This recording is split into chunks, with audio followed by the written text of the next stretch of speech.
I'm Marcel, and welcome to me screaming into the void, mostly about books.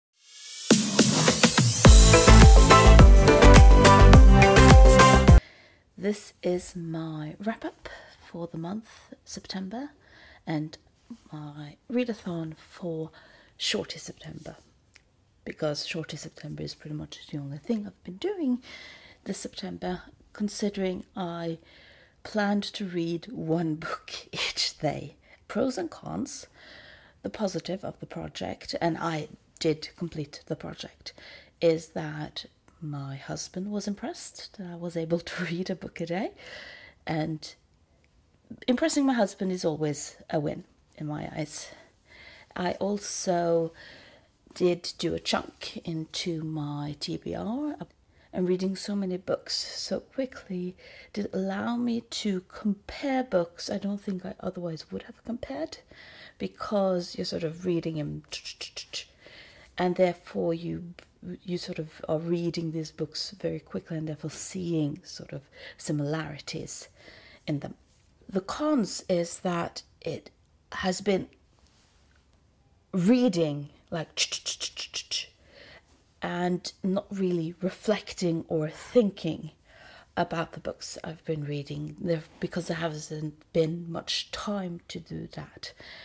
And I think that's a shame, because the reason why I read is to think and reflect over what I'm reading. And I have a video called The Pedagogy of Reading on my channel, and there I talk about it. Everything that we say which is positive about reading is sort of connected with talking about what we are reading.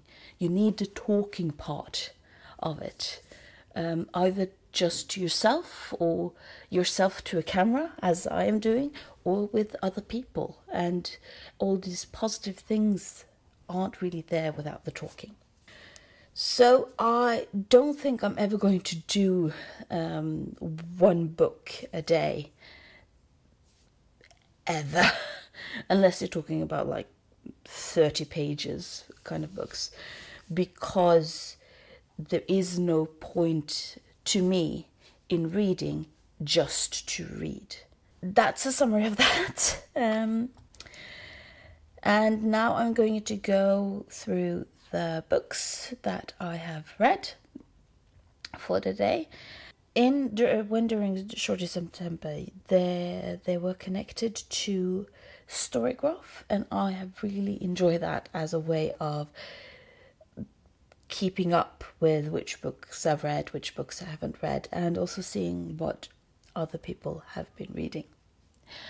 Now, I'm not going to go into too much details of all the books that I have read, because some of them are going to get their own video. The 2 last weeks of Shorty September, I have been reading much more about Albert Camus, and I don't have physical copies of Albert Camus, as I've been mostly listening to them in audiobook. And I'm going to do a fuller video about Albert Camus as a Nobel Prize winner a bit later, because I still need to read some of his larger literary works that I haven't been able to do now during Shorty September. Among other things, The Plague, The Last Man on Earth. And if you have any other Camus books I should read before doing a video on him, leave a comment. So what I have read is The Myth of Sisyfos, which I think is one of his more important works. It's a philosophical text, but reading The Myth of Sisyfos made a lot of the other works of him that I've read, both this month and earlier. I understood much more about what his project was as an absurdist, and absurdist as someone who's doing a dialogue on existentialism and Nietzsche's idea that there is no inherent meaning in life now that we have killed God. Absolutely enjoyed The Myth of Sisyfos, and if you're going to read Camus books, I would absolutely recommend that you read that one. I also read The Fall. The Fall is about a barrister who has spent his life protecting widows and orphans. When it actually matters, he doesn't help someone in need because it would put himself at risk, and sort of the emotional decline that that choice leaves him in. And again, this is what I meant earlier about reading these books so sort of quickly after one another. You get these connections between the books. And one of the books that was very interesting was reading The Fall very shortly after reading Notes from the Underground by Dostoevsky, because both characters are characters that are very clearly immoral. And when I'm saying immoral, I don't mean that they're doing bad stuff, but they don't have the sort of moral outset. They don't want to do kind of things. They just want other people to like them. How these two characters, with very much the same mindset that the most important thing is just to be liked, and then dealing with the consequence of that, was a very interesting comparison that I don't think I would have ever connected had I read this with months or years between them. So if you want two sort of reading buddy companions, The Fall by Albert Camus and Notes from the Underground by Dostoevsky.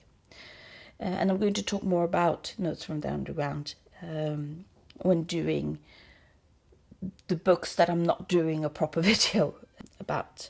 In addition to The Myth of Sisyphus and The Fall, I also read Exiles by Camus, and that is a collection of a bunch of short stories, which is about people who are doing the right thing and yet burdened by life and conflicted about that because they are doing the right thing. So why am I burdened?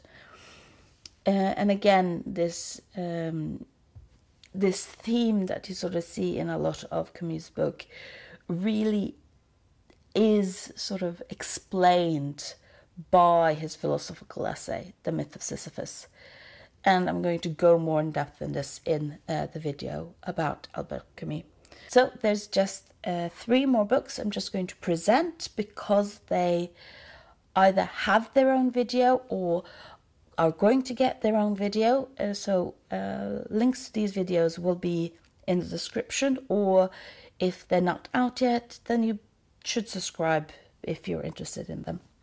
So the first one is Pass It On, and by Jennie Wheatley, and this was a part of my reading around the world. And Jennie Wheatley was from British Virgin Islands, and she Pass It On is a collection of short stories with the main character Boise, and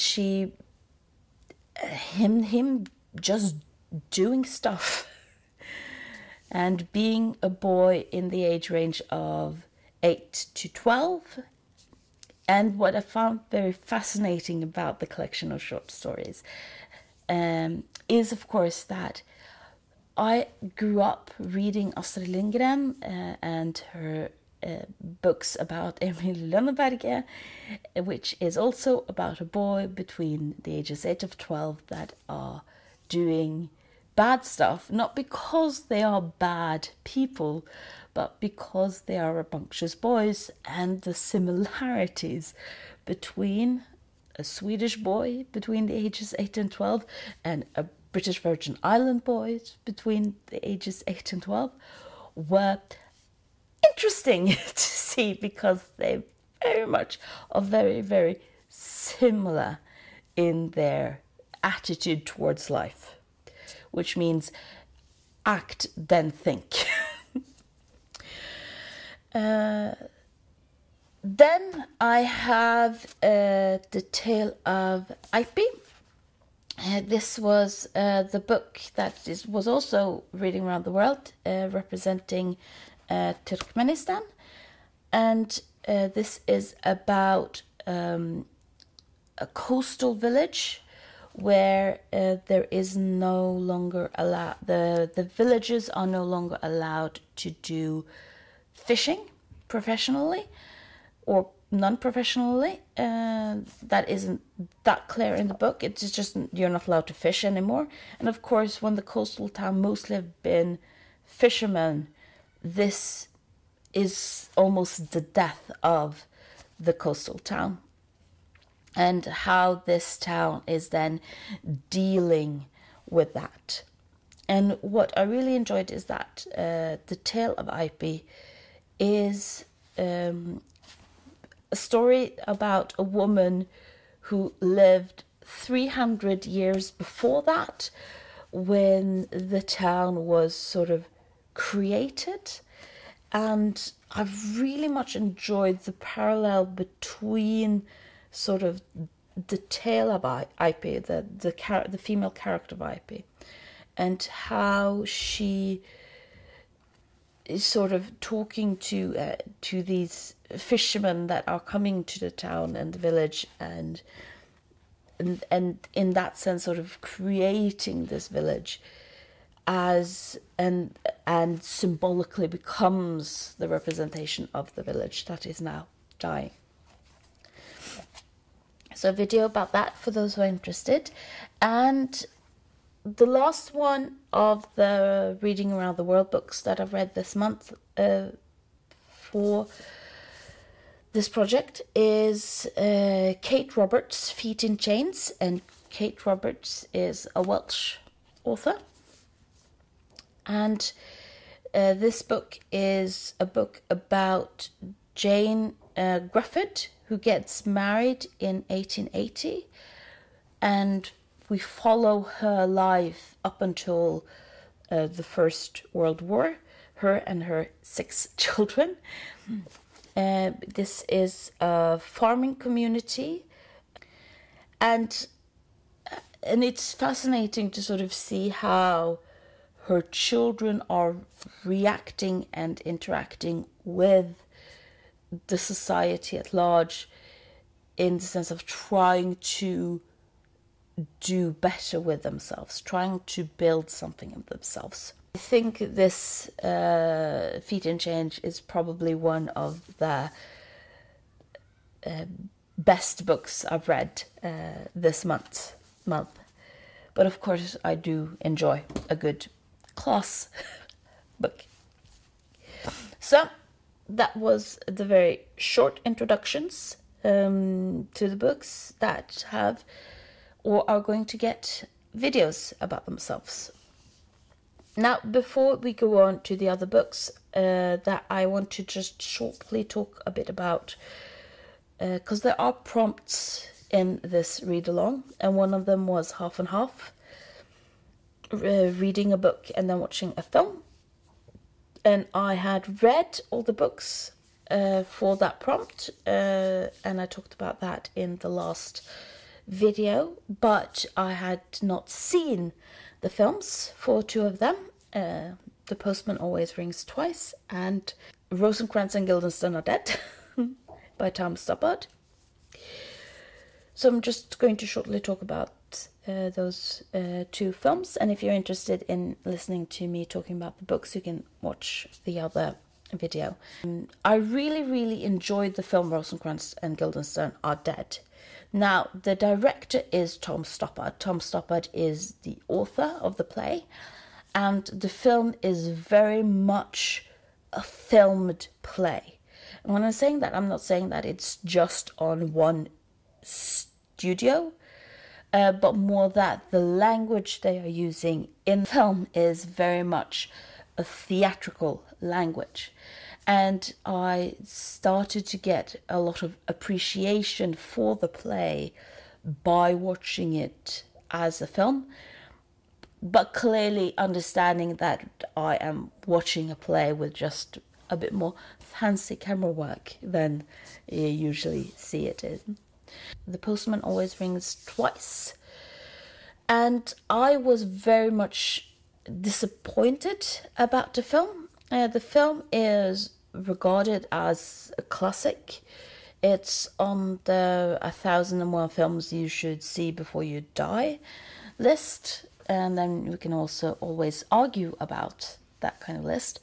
But I think that it was very fascinating to see a film that plot-wise is so similar to the book, but because they aren't able to capture the oeuvre of a book, it fails in a sense. So I very much liked the first part of the film. That was when I felt captured the emotional aspect of two mean people who are dragging each other down without there really being reason for it other than they're mean people. And this aspect of the psychological perspective of the characters are really lacking. The sort of the paranoia that these two, that is building and building and building in the book about these two characters who don't trust each other because they see themselves in the other person, and why should they trust themselves? And by not being able to trust themselves, they are also bringing forth their own potential own ruin. This isn't present in the film. This paranoia aspect that was so important. The sort of the reading the book, and I absolutely love the book. You're sort of thinking, are they getting away with it, or are they going to ruin things for themselves? Are they getting away with it, or are they going to ruin things for themselves? And that's what you're sort of thinking over and over and over and over again. And in the film, it's like, well, this is weird. But it's not weird in a good way. So, a bit disappointed about the film, but absolutely will recommend the book. Brilliant book. The first book I'm going to talk about is The Magic Toy Shop. This was for the Prompt Spanx, which is about something magical. The book is about Melanie, who puts on her mother's wedding dress, goes outside, ruins the wedding dress, and after she comes in and puts the wedding dress away and hopes no one will figure out, gets the news that her parents are both dead. And they have to, and she and her two younger brothers will have to go and live with her uncle. Her uncle runs the magical toy shop. He creates life-size puppets and sells them. And then it's about sort of her figuring out what to do with her life, because her uncle isn't a very nice guy and she isn't really enjoying it. But her uncle's wife is a sort of a replacement mother figure for her, and her uncle's wife's two brothers who also live with them, who gets a very intimate relationship with Melanie. Two things. I really much enjoyed the book, and I think that it is, from a feministic point of view, a very fascinating book, because the book opens with talking about Melanie becoming a woman by acknowledging her own flesh and starting to masturbate, and realizing that she's growing up and getting these physical urges, and comparing that to these life-size dolls that her uncle is creating, and getting these contrast of what is the role that women are supposed to have. Are they just supposed to be pretty things to look at that don't really have personal urges, or are they supposed to acknowledge the fact that they are humans of flesh and blood? And reading that was very interesting and fascinating, but I didn't know anything about the book when I started reading it, and I didn't know anything about it, sort of the magical aspect of it. I just saw other people defining this as something magical.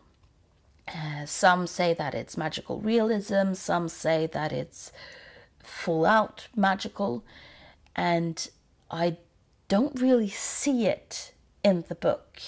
I saw the trailer for the film they made, and they sort of enhanced the sort of blurring of reality and fiction, and how Melanie's playing into certain things makes things real. But I didn't really read it as magical realism, and I didn't really read anything into it other than play and putting on a role and putting on a performance, which is a very fitting into a feministic perspective, you know. Simone de Beauvoir, the second gender, we are taught to be women. We are infused with the role of women. And so the sort of magical aspect of the book, I think, was very hard for me to figure out.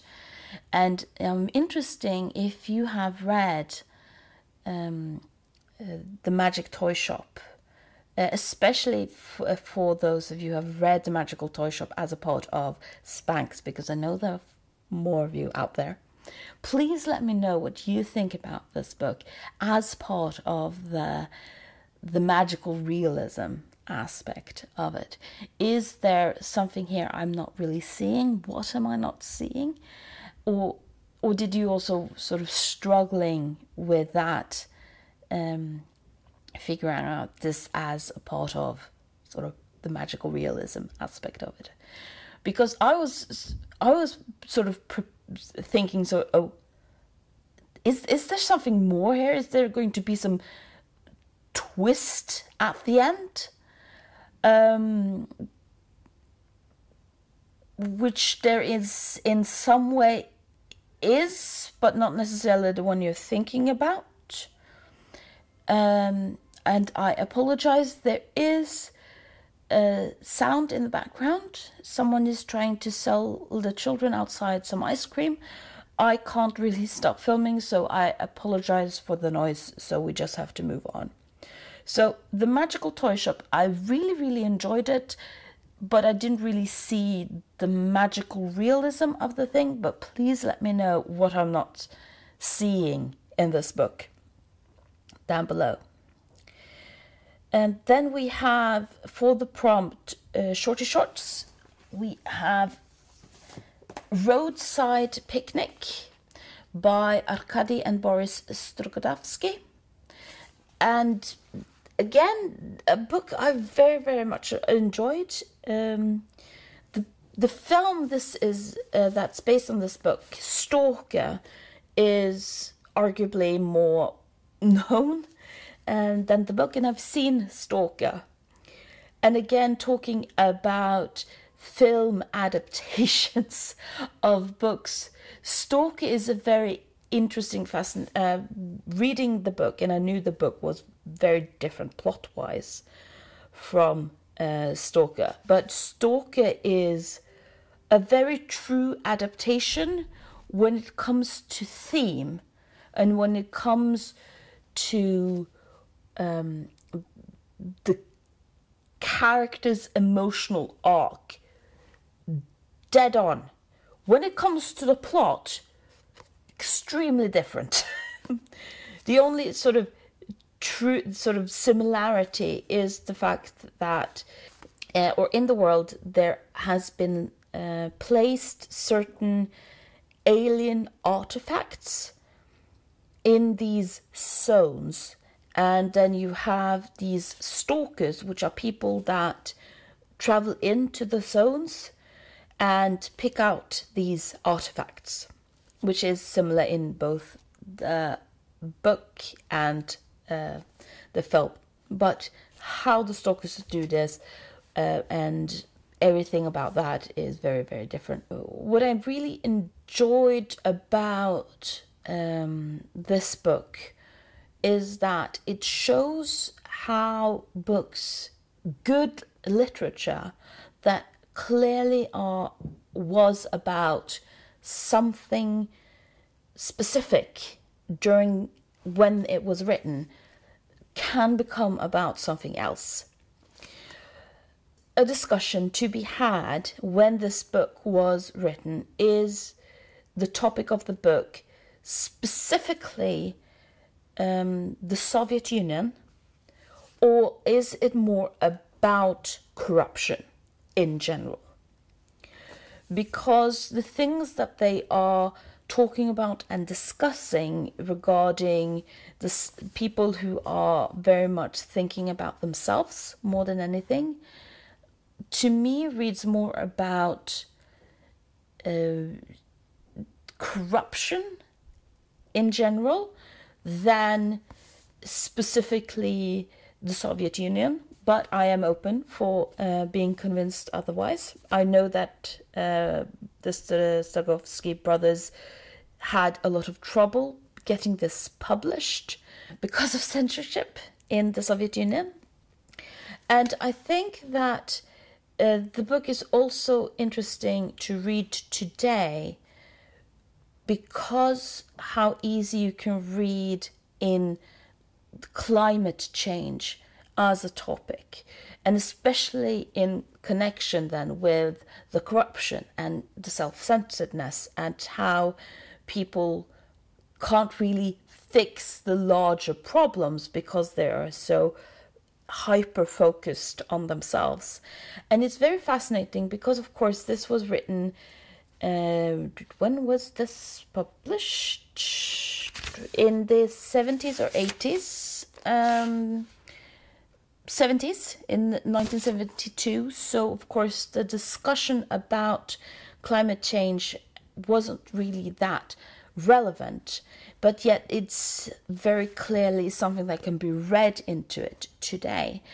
And that's what also I found fascinating with another book I've read for this month that I talked about in the last video, which was The Comet is Coming in the Moomin family by Tove Jansson, which when I read about the book, they are talking about how she was reflecting on the fear during the Cold War and about the fear of the bomb, which is what the comet is reflecting about the war coming. But again, how I today read it as an allegory for climate change and how the climate is changing and the consequences of what is happening to us as a people when the climate or when the environment that we are a part of is so much changing. And that's what I mean with this being so good examples of how good literature, while talking about something specific in their own time, can still be read in a different setting and still be made relevant in this new setting. For Hoochie Daddy shorts, the first one I want to talk about is Roald Dahl, My Uncle Oswald. This book is about Uncle Oswald, which is talking to his nephew about the time he discovered Sudanese blister beetles that crushed up can become a pill more potent than Viagra. And in connection to this, he discovers someone who knows how to freeze sperm. This book was published in the 1980s, so freezing sperm was something that they knew about them, but he talks about how he discovered someone who knew how to freeze sperm. So he, in connection with this professor and a young lady called Yasmin, starts figuring out the most important people of his time so that Yasmin can go give them this beetle pill so that they become so horny that they can't stop themselves but have sex with her, so she can collect their sperm so that that can be frozen and then sold to upper-class women who wants to have children with genius fathers. And the book is very clearly written, meant as a sex comedy. And I can easily imagine Leslie Nielsen playing Uncle Oswald in a film made by this. So you know that this book is meant comically when this 17-year-old gets these pills, travels to an embassy, then just tells all of these ambassadors from around the world that he has a pill more potent than Viagra, and they are just throwing money at him to get these pills so that they can sleep with more women. This is a comedy book which has a part of its comedy that you are going to steal sperm from someone and then sell it. And that is, and your enjoyment of the book is pretty much how much are you going to just accept that as a concept. Now, to be able to figure this out, how to deal sort of with this, I actually watched Blazing Saddles, which is also a comedy that deals with certain taboo issues, but there it works. It's not everything with Blazing Saddle that works. The homophobia in both Blazing Saddles and in this book is uncomfortable, but the film works. And when people are saying that you can't make a film like Blazing Saddles today, they are wrong. Because, for example, the way he uses the N-word in Blazing Saddles has mostly to do with mocking people who use the N-word.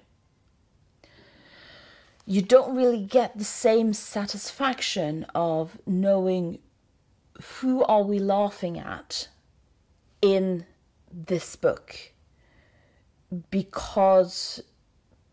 probably because talking about men being victim of rape wasn't really that talked about.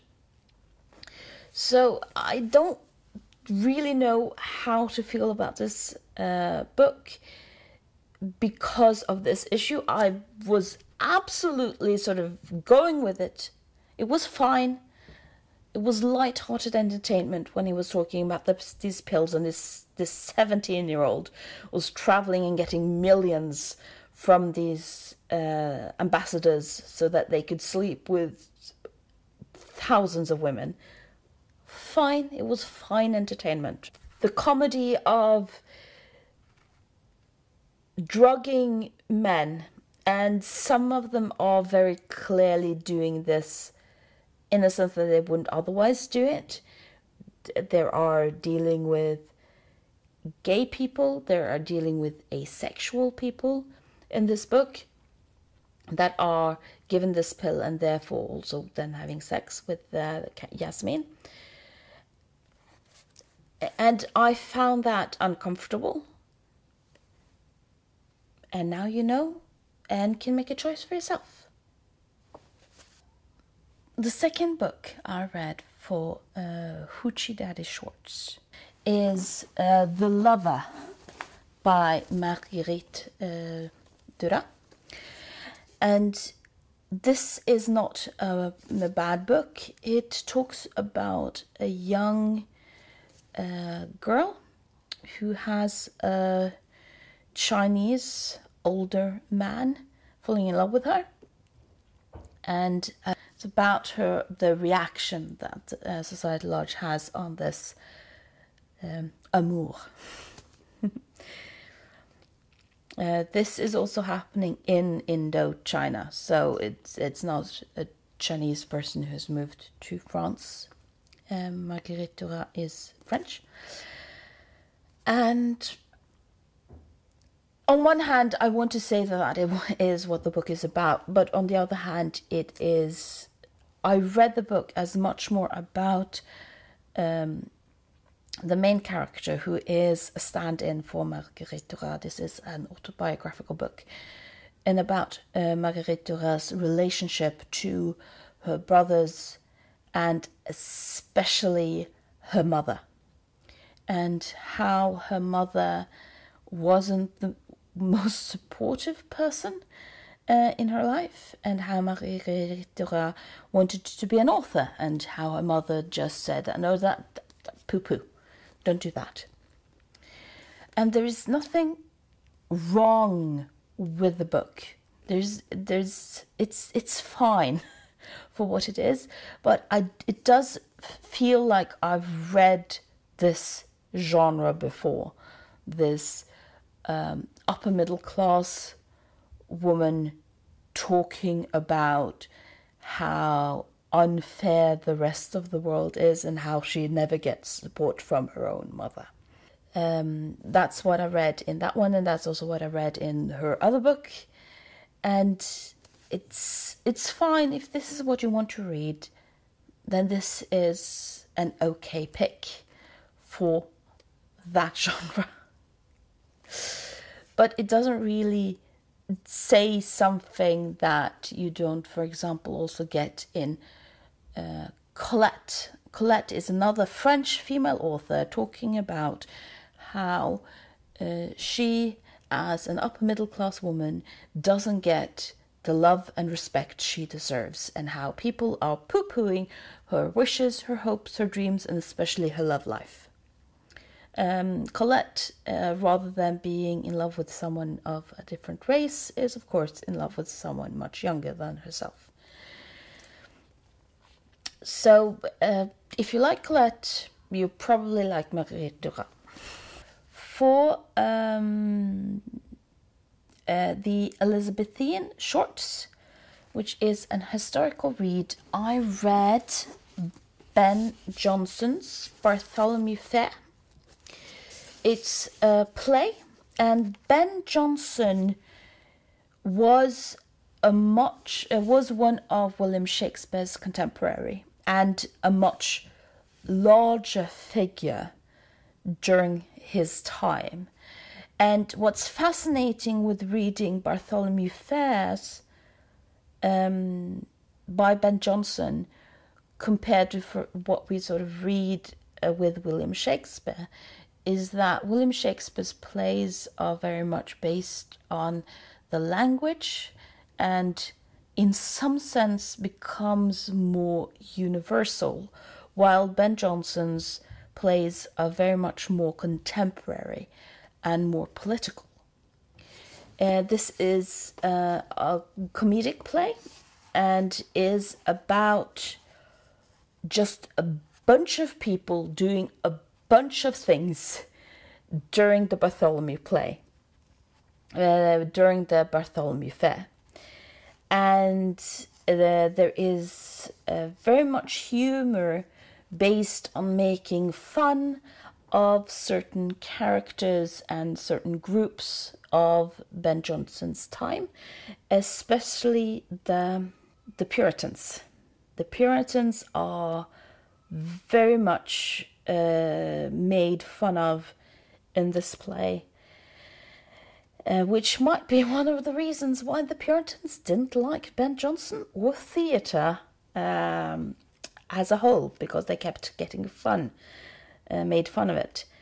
I can understand that during their time, Ben Jonson was a much larger literary figure than William Shakespeare.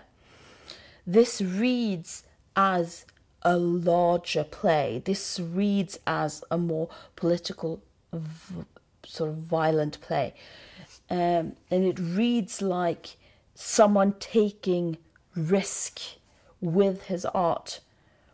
But it's also very difficult for me as a modern reader to really understand the play, and not necessarily because there are so many characters and subplots in it, despite that also being a very big part of it. But this isn't my society. This isn't when he's making fun of this politics, when he's making fun of these characters. I can I can laugh at the Puritans saying one thing and doing the other, because people saying one thing yet doing the opposite is quite a universal thing.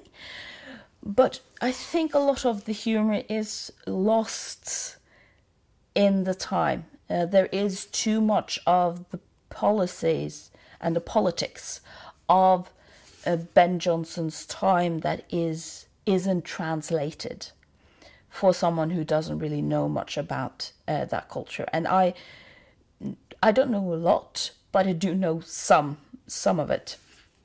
But I'm very glad that I read it, because Ben Jonson was such a huge character, not just as an author, but as an artist and a political active person, talking about the role that art should have in a society. So I'm very glad I read it, but this is not for everyone.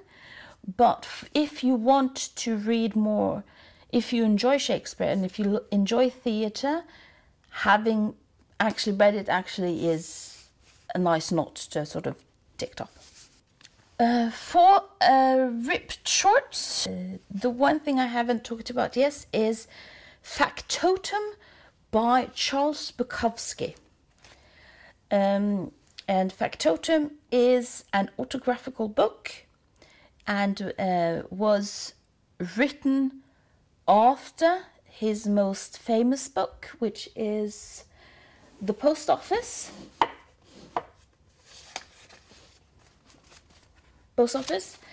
But is about the time before Post Office. And Factotum means doing all, and is about Charles Bukowski's not so cleverly hidden self-insert, Henry Chansky, who travels around doing different types of jobs. I've read Post Office a while back, and I read now Factotum, and this is again a book I am very glad I read, yet I feel very, very conflicted feelings about, because I am very, very aware, I'm aware I am a middle-class woman. And Charles Bukowski was a working class man, and his writing was very much being influenced by the fact that he is a working class man. And he's talking about the working class for the working class. And the language that he uses is dirty and simple and direct. And I like the word dirty. Dirty is a very good word, because you're talking about sort of drinking and having sex and fighting and flipping your bosses off and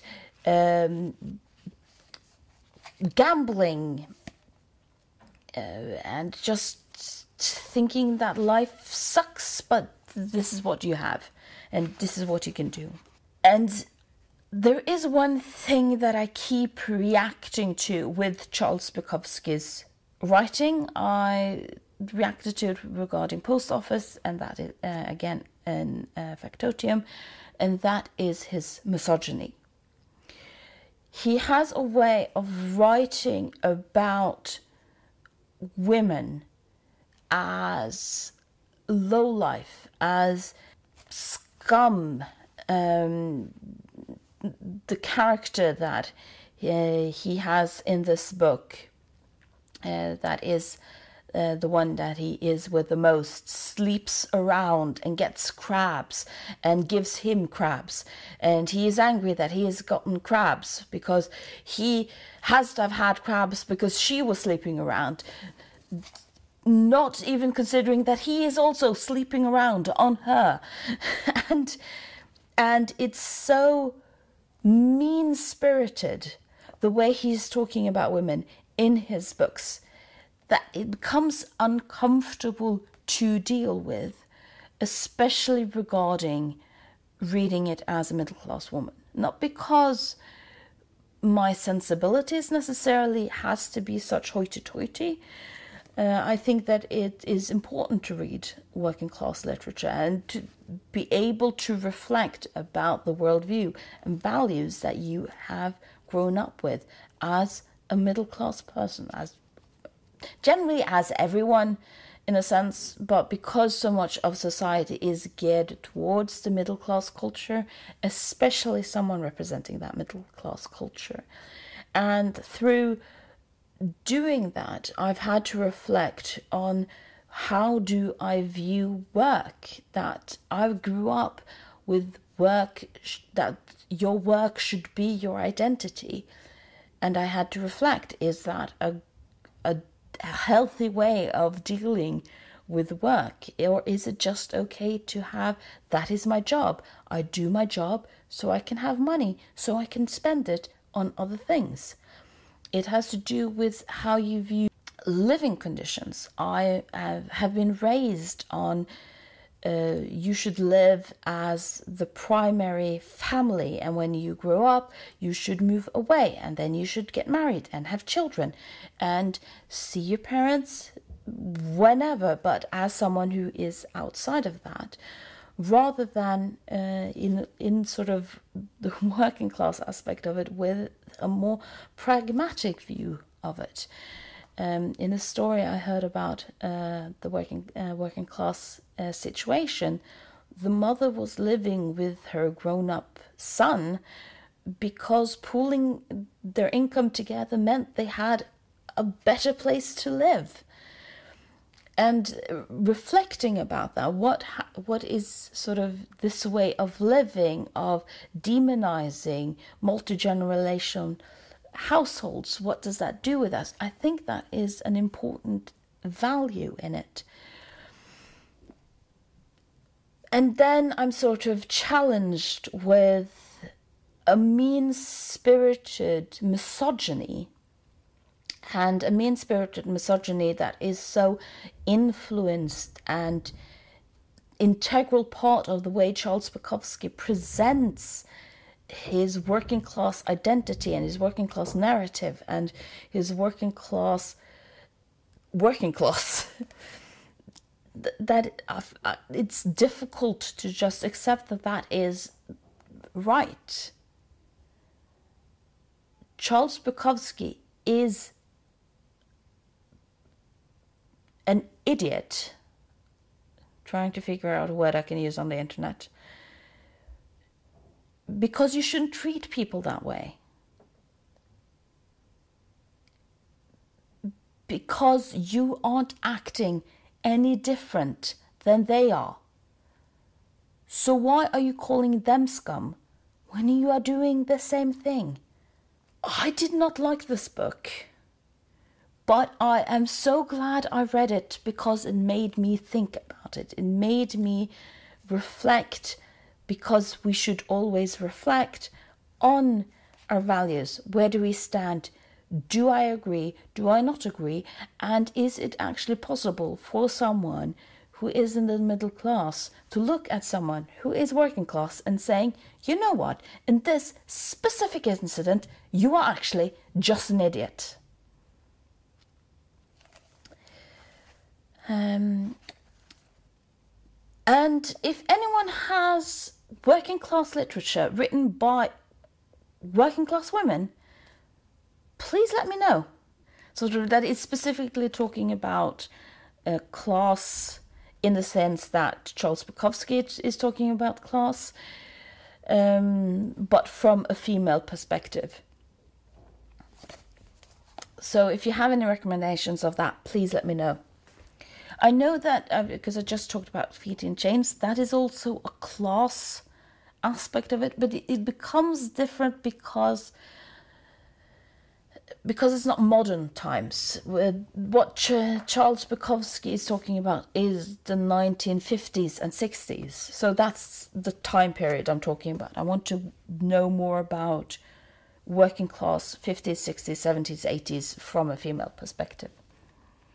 Because most of the books I've read about the working class, especially from this time period, has been written by men.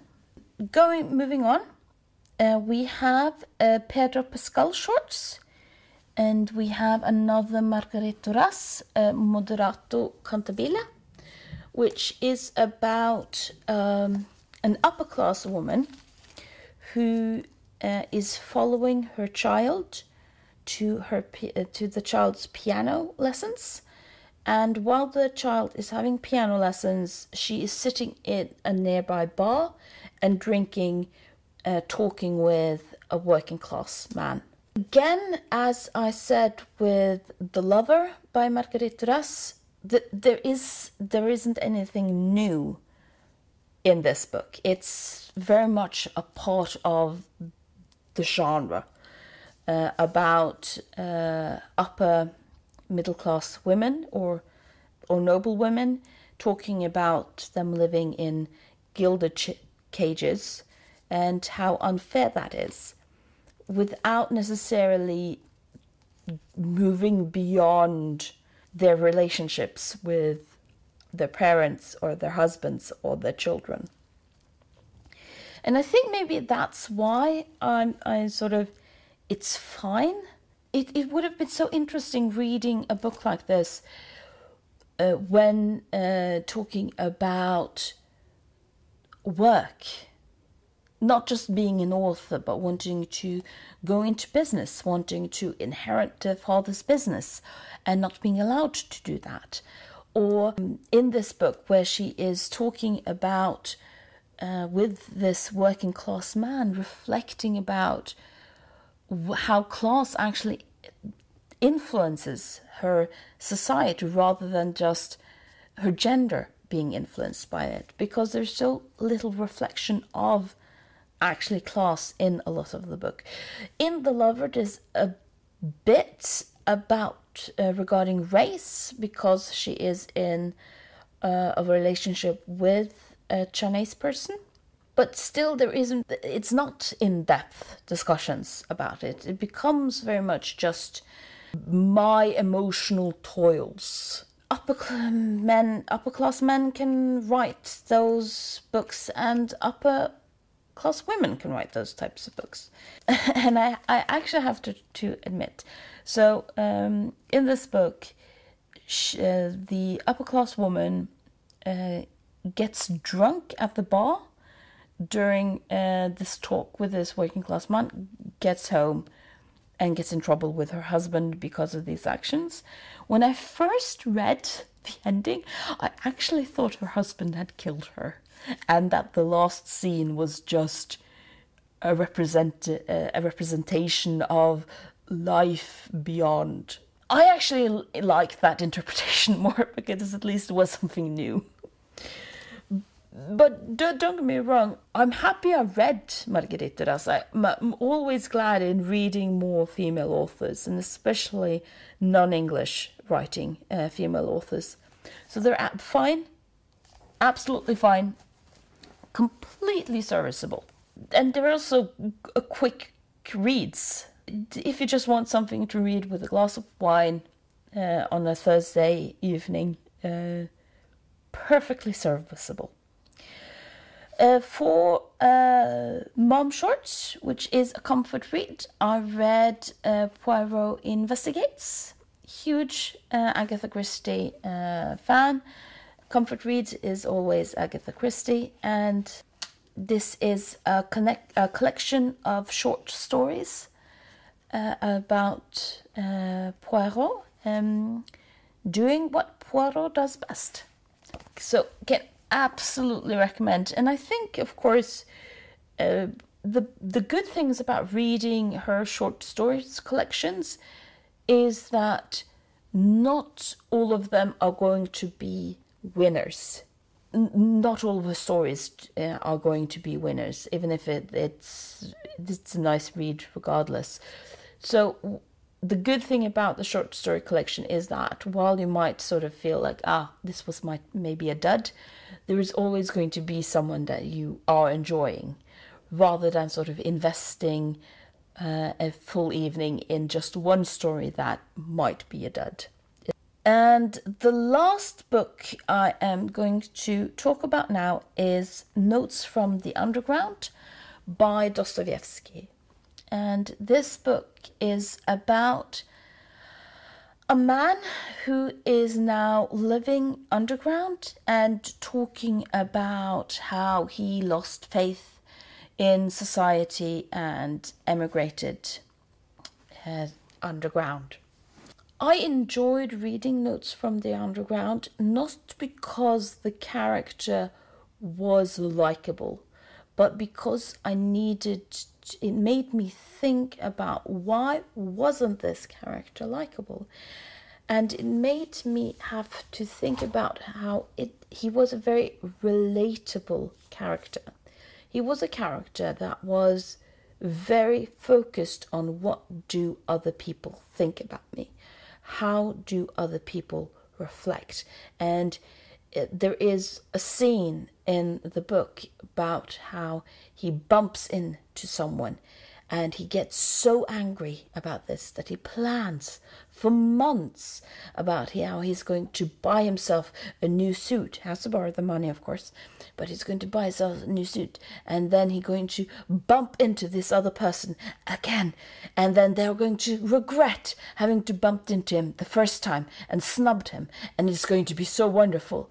And so he borrows the money and he's get these suits. And it's so wonderful. And then he bumps into this person and the other person doesn't know he exists.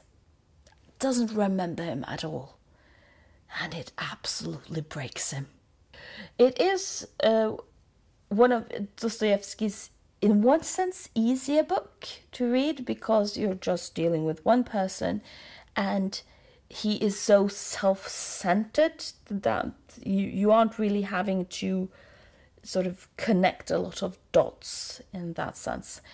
And I think it's very fascinating because Dostoevsky opens the book by discussing determinism and free will and critiquing determinism as a position because free will is so important. And of course we have free will. And then the rest of the story is, in a one sense, yes, the main character does have free will.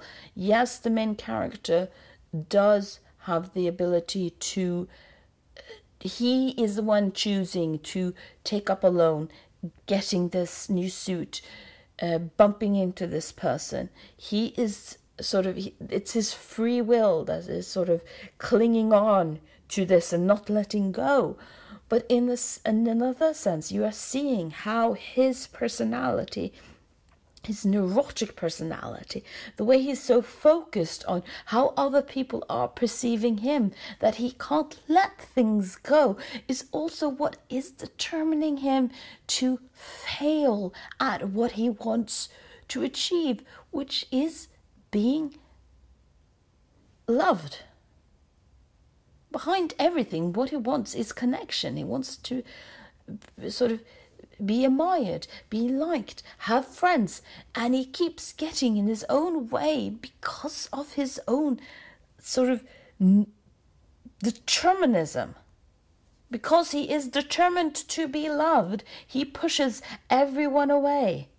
I very much enjoyed the first part of it when read in connection with this and trying to figure out if the rest of the story is confirming what Dostoevsky is presenting at the beginning or is in fact disproving determinism in the end. Is sort of Dostoevsky presenting a thesis and then proving it, or is he presenting a thesis and then proving that the thesis doesn't work?